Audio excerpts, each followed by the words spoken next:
The world felt heavy. A thick grey blanket of worry seemed to cover everything.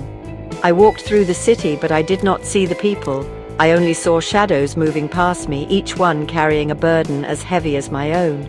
The buildings were tall and cold, like giant tombstones reaching for a sky that had no sun. My heart was a hollow drum, and every beat echoed with fear.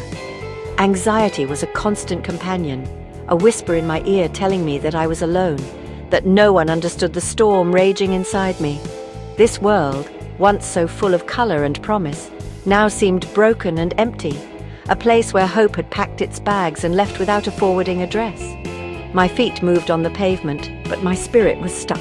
It was trapped in a deep, dark place where questions had no answers. Every headline screamed of trouble, and every conversation seemed laced with worry. I felt so small, so powerless against the giant waves of uncertainty crashing all around. It was a suffocating feeling, like being underwater and not knowing which way was up. The simple joys I once cherished felt distant, like memories from someone else's life. I was lost in a forest of my own fears, and every path I took seemed to lead me deeper into the darkness, further away from any light. With every step, the sadness pressed down harder. Tears welled up in my eyes, blurring the already dim streetlights into fuzzy, distant stars. A silent scream was trapped in my throat, a cry for help that I didn't know how to release. My soul ached with a profound loneliness. It felt as if I was the only person in the universe who felt this way, stranded on a tiny island while the rest of the world sailed by. I looked up at the endless, dark sky between the towering buildings, and the feeling of being utterly and completely alone was overwhelming. The weight of it all became too much to bear. Finally, I couldn't hold it in any longer. The words escaped my lips, a desperate plea whispered into the chilly air. "Lord, Lord, where are you?" It wasn't a shout, but a broken, trembling question sent out into the vast emptiness. I am scared, I am so lost. The world is so dark and I can't find my way. Please show me you are here. In that moment of complete surrender, I had nothing left to offer but my pain. I stood there, a small figure in a giant city, having finally given a voice to the deepest cry of my weary and frightened heart. After my desperate plea, I did not hear a booming voice from the heavens. No angels appeared in a flash of light. There was only the quiet hum of the city and the cold night air on my cheeks. But something small had shifted within me. By admitting I was lost, I had opened a door, just a tiny crack. I started to walk again, but this time I began to look for signs. Not grand miracles, but small whispers of hope. I remembered a promise I had once heard: God is with us, always, even when we cannot feel him. I decided to hold on to that thought, like a person in a storm holding onto a single sturdy rope. My journey continued through the same cold streets, but my focus began to change.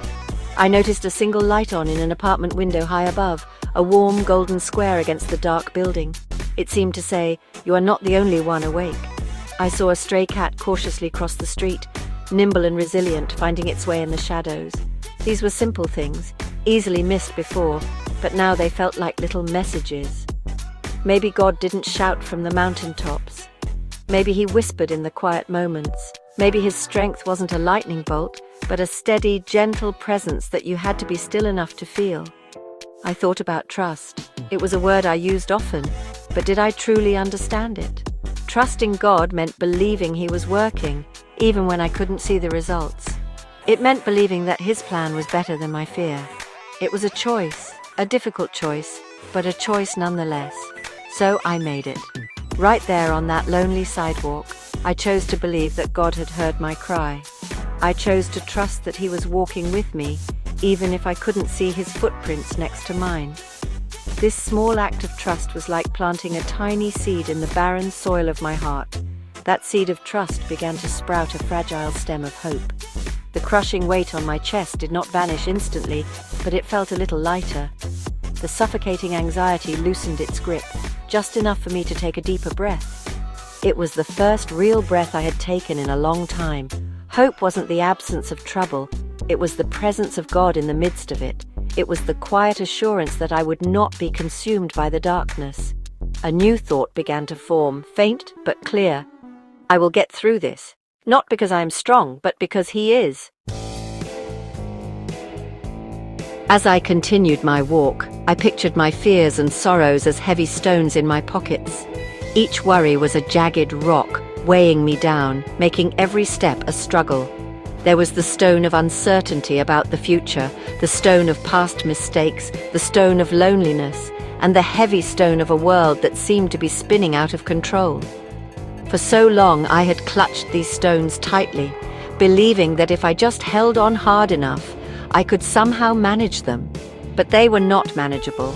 They were anchors pulling me down into the depths of despair. I found a quiet bench near a small deserted park. I sat down and one by one I imagined taking each stone out of my pockets. I held the stone of fear in my hand. I looked at it. I acknowledged the pain it caused me. Then with a prayer I imagined giving it to God. Lord, this fear is too heavy for me. Please, you take it. I did this with each stone. The sadness, the anxiety, the feeling of being lost. It was an act of surrender, a conscious decision to release my grip and hand over my burdens to the one who is strong enough to carry them all. As I let go of each imaginary stone, a sense of lightness began to fill me. It wasn't a sudden, dramatic explosion of joy, but a gentle, peaceful release. The tension in my shoulders eased, the knot in my stomach untangled. It felt like taking off a heavy, soaking wet coat that I'd been wearing for years. I realized that my faith wasn't about being strong enough to carry my burdens. It was about being humble enough to admit that I couldn't. It was about trusting that God's hands were big enough and His shoulders broad enough for every single one of my worries. The world around me did not change. The city was still the same. The problems of the world did not disappear, but I had changed. My perspective had shifted from the size of my problems to the size of my God. Faith grew in the empty spaces that the stones of sorrow had left behind. It was a quiet, sturdy faith, built not on perfect circumstances, but on the perfect love of a God who promises to never leave us nor forsake us. Sitting on that bench, I felt a peace that I hadn't felt in so long, a peace that came not from understanding everything, but from trusting the one who does. As the first hints of dawn began to paint the eastern sky with soft shades of pink and orange, I stood up from the bench. The long, dark night of my soul was coming to an end. The morning light felt different. It wasn't just chasing away the physical darkness of the night, it was chasing away the darkness in my heart. The city began to wake up, but instead of seeing shadows, I saw people. I saw faces, each one with a story, each one a child of God, just like me. The cold, empty city now felt like a place full of possibility and connection. My fear had been replaced by a quiet, resilient joy. This joy wasn't loud or boisterous. It was a deep, steady current flowing within me. It was the joy of being found, the joy of being loved unconditionally. The anxiety that had been my constant shadow was gone, replaced by a profound sense of peace. I knew that challenges would still come, the world would still have its troubles, but I now carried a powerful truth within me. I was not alone. God's love was a shield around my heart, a light for my path. I was no longer a victim of my circumstances, but a resilient soul held in the palm of a loving Father. My walk home was not a retreat from the world, but a return to it with a renewed spirit. Every step felt lighter, every breath was filled with gratitude. The simple act of breathing was a gift. The sight of the rising sun was a miracle. My heart, once a hollow drum of fear, was now filled to the brim with a quiet, powerful song of faith. It was a song of hope, a melody of trust, a hymn of love. This love was not something I had earned. It was a grace I had finally opened my heart to receive. It was a love that healed the broken places and made all things new. I arrived at my front door just as the sun cleared the rooftops, bathing the street in a warm, golden light. I was home. Not just in my house, but home in my own skin, at peace in my own heart.